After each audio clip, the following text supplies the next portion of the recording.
네, 박정희 기념관 건립을 위해서 박근혜 의원과 최순실 씨가 대화를 나눕니다. 그런데 재단을 만들겠다는 게 아주 비슷하네요. 하나 더 있습니다. 거침없이 말 끊고 지시하고 최순실 씨의 대화 스타일, 박근혜 대통령과의 관계를 볼 수 있는 것들 하나씩 지금부터 얘기를 나눠보겠습니다. 자, 채널A 사회부의 김남준 기자 나왔습니다. 자, 채널A가 입수한 1999년 오디오 테이프 관련된 얘기인데 이게 도대체 무엇을 담고 있습니까?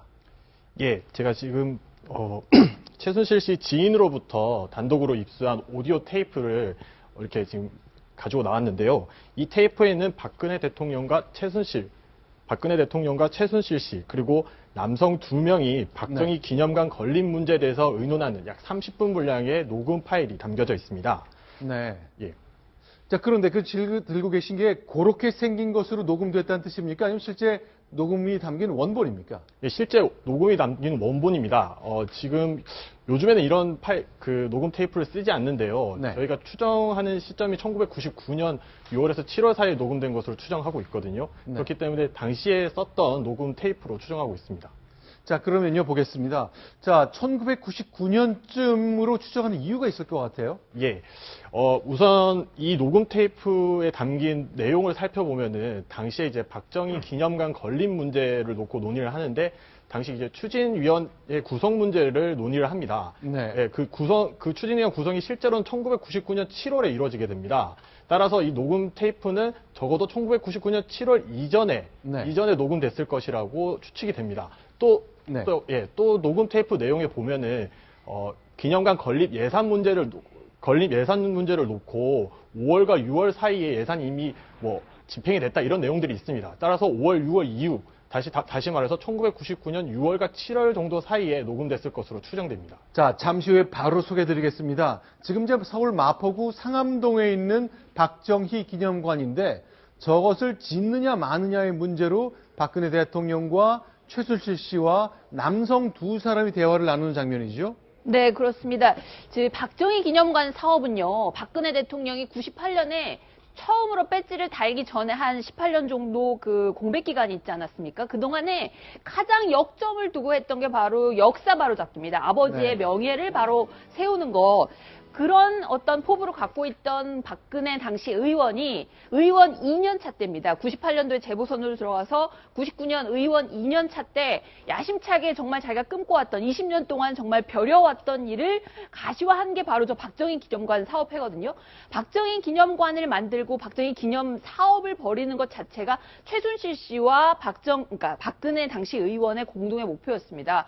그 당시에 조금 전에 우리 단독으로 보내드린 것처럼 99년 7월쯤에 구체적인 실무 논의가 있었고 최순실 씨는 이제 그림자처럼 조력을 해왔던 상태인데 다른 남자 2명이 누군지는 모르겠지만 그분들하고 실무적으로 어떻게 이 사업을 추진할지 구미가 박정희 대통령 생가인데 당시 구미에서도 마침 동시에 시작이 되고 있었거든요. 그래서 이 구미와는 지역적으로 어떻게 자금을 마련할지 이런 것들을 그 남자 2분 실무자하고 장녀인 박근혜 의원과 최순실 이렇게 논의를 하는 그런 상황이었다고 볼 수 있겠습니다. 자, 김대중 대통령 취임한 후 2년차 1999년입니다. 동서화합 차원에서도 그렇고 나를 정치적으로 받게 했던 박정희 전 대통령이지만 그를 위한 기념관 정도는 있어야 되는 것 아니냐. DJ가 직접 나서서 말했습니다. 그 장면 소개합니다.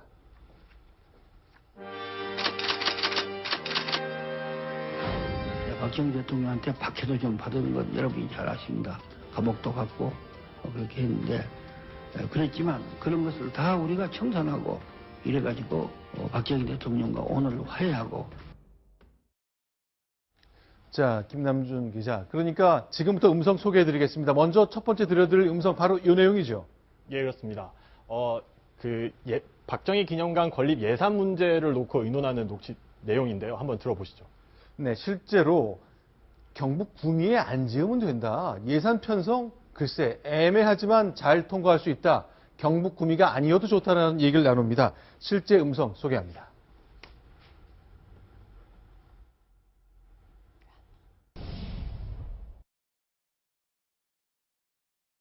예산이 언제까지 결정됐어요? 그리고 언제부터 나와요?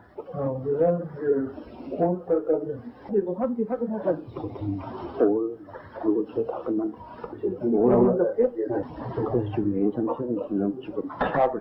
근데 예산이 되면 이 사람들이 그 어떻게 짠 거야? 그 100억, 200억, 뭐 300억 이렇게 짠 거야? 누가 예산 편성을 한 거야? 구미에서 예산 지금 구미에서 예산이 700억 잡은 데에서는 지금 정부 예산이 300억이 지금 책정이 되어 있습니다. 중앙정부에서 돈을 쥐고 있습니다. 이에서 뭐를 주는 건지. 구미에서 2년간 건립 예산 700억 그렇게 잡아놨습니다. 그리고 국내에서는 생가를 그쪽에다 기념관 하면서 300억 들어갈 필요는 없어요. 그렇죠. 정해진 줄 알아요. 네, 맨 마지막에 정해지지 않았죠는 음성, 박근혜 대통령 음성 뭐 분명히 보이네요. 네, 네. 중간 건립 기념관과 관련된 돈 문제가 이렇게 오고 가는데 네. 사실 최순실 씨가 대학 2학년 때 처음으로 네. 아버지로부터 박근혜 대통령 소개를 받거든요. 네. 그때 주로 중점적으로 했던 일이 회계 업무였습니다. 그래서 일찍이 어린 나이부터 회계, 돈을 다뤄봤기 때문에 네. 상당히 좀 이제 밝고 그것이 훗날 지금 박근혜 대통령의 어떤 기념관 만들 때조차도 이 문제가 나오네요. 네. 근데 제가 한 가지 말씀을 조금 전에 기념관 문제를 논의할 때 제가 당시 네. 이제 김대중 정부 청와대 정책비서에서 근무를 했었죠. 네. 네. 근데 상당히 조심스럽게 저희가 그 접근을 했었습니다. 그 문제를 할 때. 왜냐하면 최초로 어떤 수평적 정권 교체가 처음으로 이루어졌기 때문에 네. 박정희 대통령의 건립을 추진하는 게 상당히 부담스러웠지만 네. 대통령이 워낙 의지가 강했습니다. 네. 그래서 박정희 정권의 2인자였던 김종필 총리와 네. DJP 연합이 이루어진 데다가 네. 초대 청와대 비서실장으로 역시 TK 출신의 김중건 전 의원을 앉혔지 않습니까? 네. 이러한 동서 대화 분위기가 워낙 컸기 때문에 그 물살에 물려서 박정희 대통령의 어떤 기념관을 추진할 수가 있었죠. 네. 저희들이 제일 민감하게 반응한 것은 김영삼 대통령이 당시에 네. 김대중 대통령 관계가 상당히 안 좋은 데다가 또 박정희 대통령에 대해 상당히 강한 반감을 가지고 있었기 때문에 네. 이런 저간의 사정들을 종합해서 또 불구하고 기념관을 짓는 것에 대해서는 상당히 저희가 위험 부담을 감수하고 추진했던 그 기억이 생생합니다. 자, 그러니까 YS 때 굉장히 어려웠던 박정희 기념관 건립이라는 것이 DJ 들어와서 가능했다는 건데, 당시에 동아일보 2000년에 쓴 저 동아일보의 칼럼을 보니까 이 기념관 관련된 한나라당 내부의 분위기가 좀 정리된 게 있습니다. 자, 전진우 칼럼을 보면 실제로 이회창 총재가 주도하던 한나라당에서는 계속 소개해 주십시오. 보시면 글쎄 200억 세금까지 들여서 짓겠다는데 한나라당이 입을 꽉 다물고 있다. 그 흔한 대변인 성명서 한 장 없었다. 왜냐하면 이회창 총재와 박근혜 당시 부총재가 불편했기 때문에. 이런 맥락 속에서 박근혜 대통령이 의원 시절 최순실 씨와 함께 실무자 남성 두 사람과 함께 그 대화하는 장면 녹음한 겁니다. 김남준 기자. 그런데 이게 왜 녹음을 한 거죠? 굉장히 궁금합니다. 녹음 몰래 한 거 아닙니까? 녹음을 왜 했는지 부분에 대해서는 아직 정확하게 나온 건 없습니다만, 녹음 앞부분을 보면은 이걸 녹취를 하면서 녹취가 제대로 되는지 확인하는 그런 부분들이 있습니다. 그래서 네. 그걸 볼 때 이 회의를 하면서 어떻게 회의의 어떤 근거라든지 기록을 남기려고 녹음을 네. 한 게 아닌가, 그렇게 저희 추정 한번 해볼 수 있을 것 같습니다. 그런데 이제 성문 분석도 직접 해보셨잖아요. 예, 그렇습니다. 근데 이게 이제 박근혜 대통령 소리체가 맞는 것 같고 최순실 씨 음성도 맞긴 맞는 것 같긴 한데 예. 성문 분석 전문가는 뭐라고 얘기하던가요? 예, 선문 분석 전문가는 네. 이렇게 한마디로 말해서 박근혜 최순실의 목소리로 추정하는 것이 합리적 추정이다. 그러니까 쉽게 말해서 맞다는 얘기를 했습니다. 그러니까 그 성문 분석 보통 성문 분석에 있을 때는 보통 I 벡터라고 네. 학계에서 굉장히 공식력 있고 신빙성 있는 방법이 있는데요. 네. 그 방법을 통해서 성문 분석을 한 결과 최대 약 90%, 최소 60 최순실 씨 같은 경우는 최대 90%, 최소한 70% 정도의 성문 분석 일치 결과가 나왔습니다. 근데 실제로 4명이 만나는 자리였습니다만 아까 어떻습니까? 저건 이제 저도 아직 잠깐 들어보니까 육회 얘기 나고 밥 먹는 자리 같은데요. 예, 그렇습니다. 그 소리 전문가 얘기에 따르면은 네. 그 해당 소리는 콘크리트 벽으로 된 어떤 건물에서 20평 정도 건물에서 녹음된 것으로 보인다라고 분석을 해줬습니다. 그리고 녹취록에서 육회 관련된 얘기가 나오는 것을 봤을 때 아마도 방이 있는 어떤 식당이 아닌가 그렇게 추정이 되고 있습니다. 자, 그럼 이제 두 번째 음성 소개해 드리겠습니다. 간략하게 저희 내용을 정리하자면 이제 예산을 정부가 도와주고는 있습니다만 충분하지는 않죠. 그렇다 보니까 민강 서금부를 할지 그럼 최순실 씨는 재단법인 만들어서 하자 이렇게 얘기를 하고 대통령 해야 한다고 말합니다. 자, 흐릿한 음성입니다. 이제 릴 테이프로 만든 음성 녹음 시절이니까 지금 들어보면 음질이 많이 떨어지긴 합니다. 이런 내용이 담겨 있습니다. 두 번째 음성 소개합니다.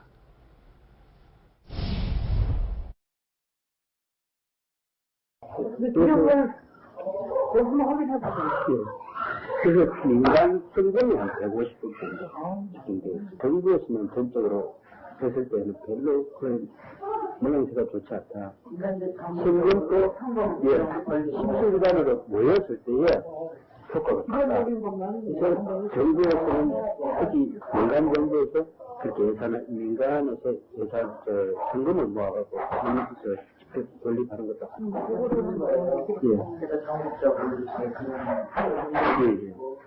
권리생가는 그 예산 회전되는 대로 아까 말씀드린 대로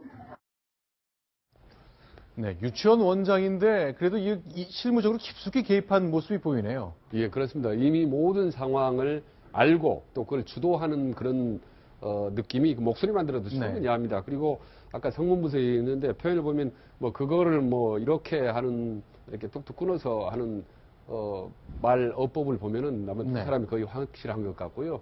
원래 성격 자체가 최순실 씨는 상당히 모든 걸 주도하고 먼저 내뱉는 스타일입니다. 그리고 그 말을 듣고 생각하면서 머뭇머뭇해서 최종적으로 이제 판단하는 스타일이 박근혜 대통령 스타일이기 때문에 그 짧은 대화 중에도 두 사람의 성격이나 스타일이 그대로 나타나고 있네요.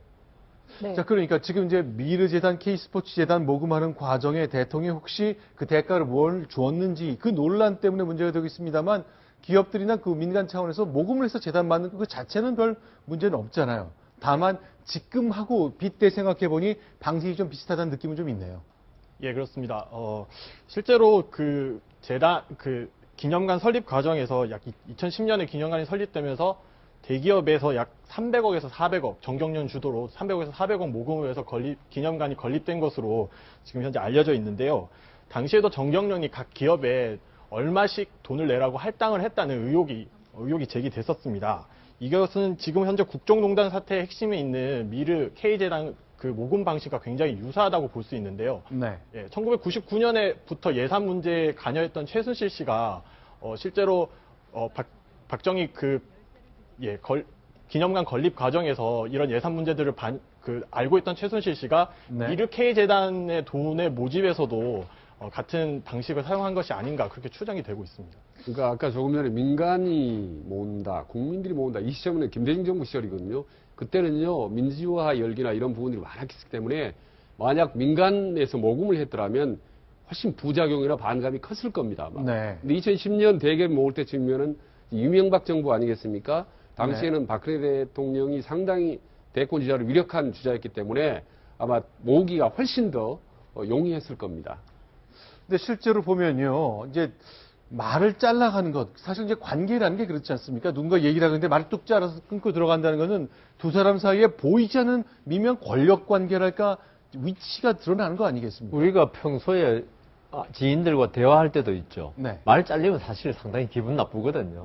근데 최순실 씨는 그 당시 물론 박근혜 지금 대통령이 국회의원이었지만은 이 말하는 거 보면 대통령을 뭐 아주 좀 뭐 우습게 본다는 말은 과하겠지만은 대통령하고 거의 뭐 격이 없이 안 그러면 저렇게 될 수가 없지 않습니까? 그리고 최순실 씨가 지금 재단 이야기 나왔는데요. 최순실 씨가 어떻게 보면 용이 주도하다 돈 모으는 데 있어서는 왜냐하면 재단을 만들어서 돈을 모으면 나중에 자기가 책임을 회피할 수 있는 길이 있거든요. 자기가 직접 돈 받거나 자기의 사업을 해버리면 나중에 지금 우리 최 의원 말씀하신 대로 상당히 문제 생길 수 있는데 재단으로 만들면요. 이게 우선 재단은 주무관청이 감독하게 돼 있습니다. 그렇기 때문에 그 어떤 개인의 입김이 약하다고 보통 보거든요. 그래서 최순실 씨가 모든 일 행위를 하는 걸 보면요. 이게 아주 주도면밀 돈 모으는 데 있어서는 딴 건 모르겠지만 그런 느낌이 많이 듭니다. 자, 그럼 이제 지금 들려드릴 소식 보면 대통령은 빠져 있고요. 최순실 씨와 실무자가 대화하는 장면만 담겨 있습니다. 바로 소개해 드릴 텐데 그 전에 궁금한 게 있습니다. 김남주 기자. 입수한 그 테이프 보면요. 전체 분량 중에 박 대통령이나 최순실 씨가 말하는 분량은 어느 정도나 돼 있나요?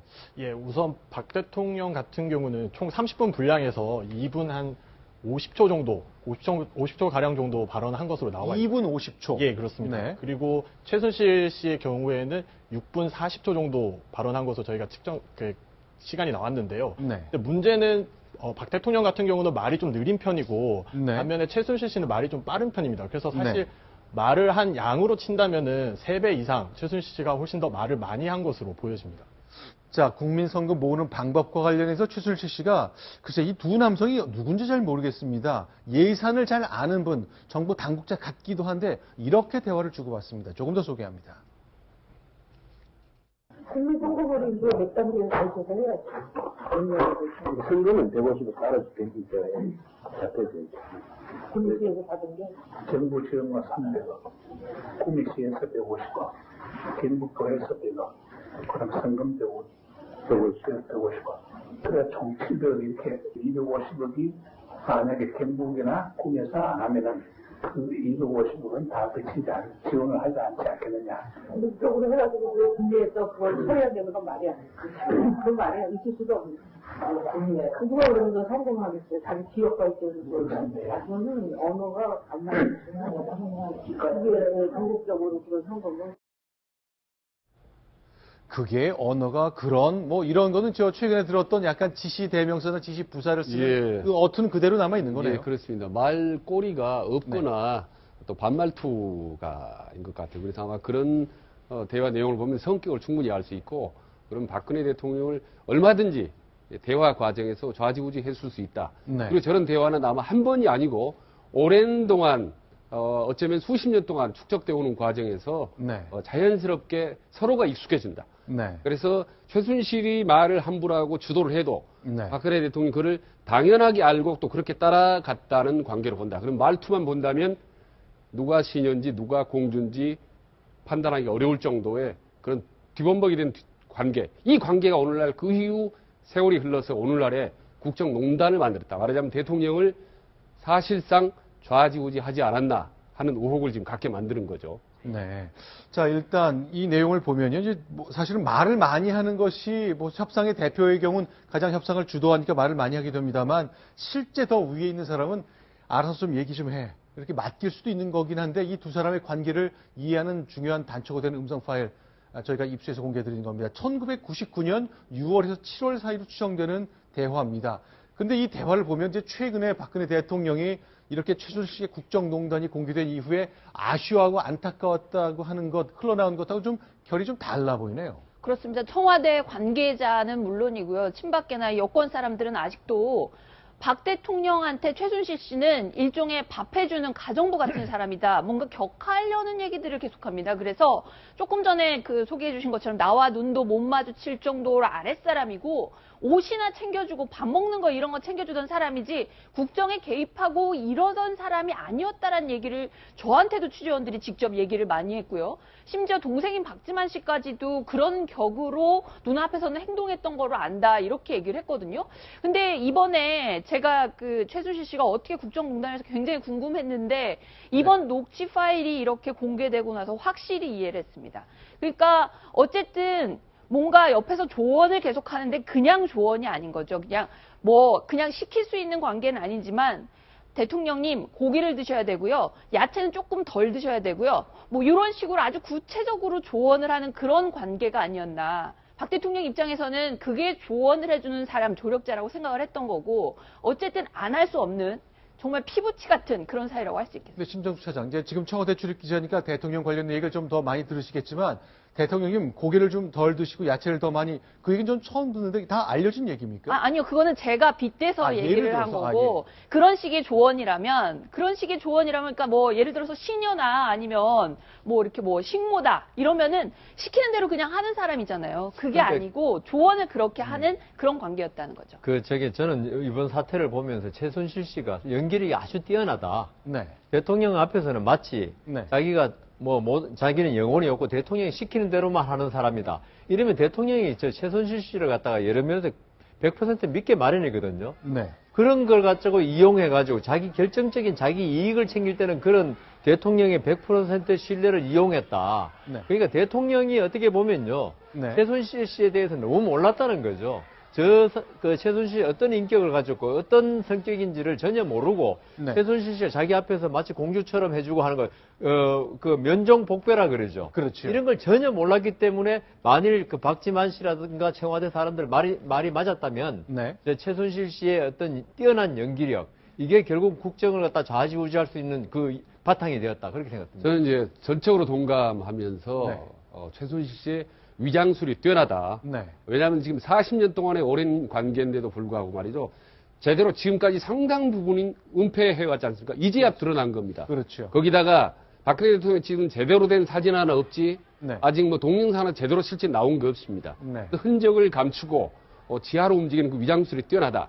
다만 위장술이 뛰어난 앞뒤가 전혀 다른 인물인지 네. 과연 박근혜 대통령이 알고 있었나? 저는 분명히 알았다고 봅니다. 아하, 문제적 인물이라는 걸 알았을 것이다. 40년 동안을 하면요, 그걸 감출 수가 없습니다. 네. 이렇게 깊이 대라면 충분히 알고 그것을 서로 묵시적으로 방조하거나 묵시적으로 활용했을 가능성이 높은 거죠. 다만 대외적으로 나타났을 때 최순실의 그런 위장술, 네. 이런 거는 정말 타후 추정할 정도로 아주 뛰어나다고 저는 봅니다. 그러고 보니까 두 사람이 함께 있는 거 79년 대학생 시절에 하는 행사장 그 영상을 망고는 드러나는 게 없거든요. 하지만 그렇다면요.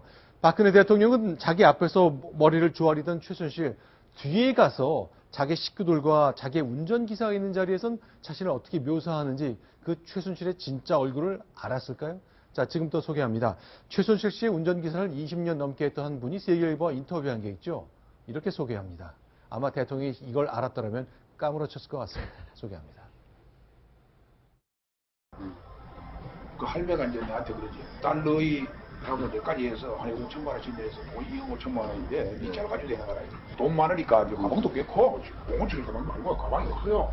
여행용 가방이야. 그래서 하루 전달 좀 내려가. 그 전화 가는데 그게 98년도도 그렇고 2000년도도 마찬가지야.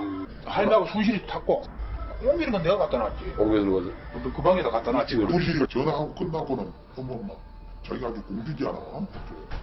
그래서 잘해. 언제쯤 했어? 한 2000년도 되는 것 같아. 그러니까 99년, 2000년 저렇게 그 식당에서 논의를 하면서 네 사람이 육회 먹으면서 대화를 하는 장면 이제 녹음을 했던 거잖아요. 자, 조금 더 소개를 하겠습니다. 그런데 과연 시녀와 공주의 관계라고 보통 사람들이 우스갯소리로 얘기하고 있습니다만 그러나 이들의 관계를 조금 더 들여다봐야 될 것 같습니다. 자, 음성 하나 더 소개하겠습니다. 누가 지시를 하는 것인지 조언을 하는 것인지 좀 판단을 구하겠습니다.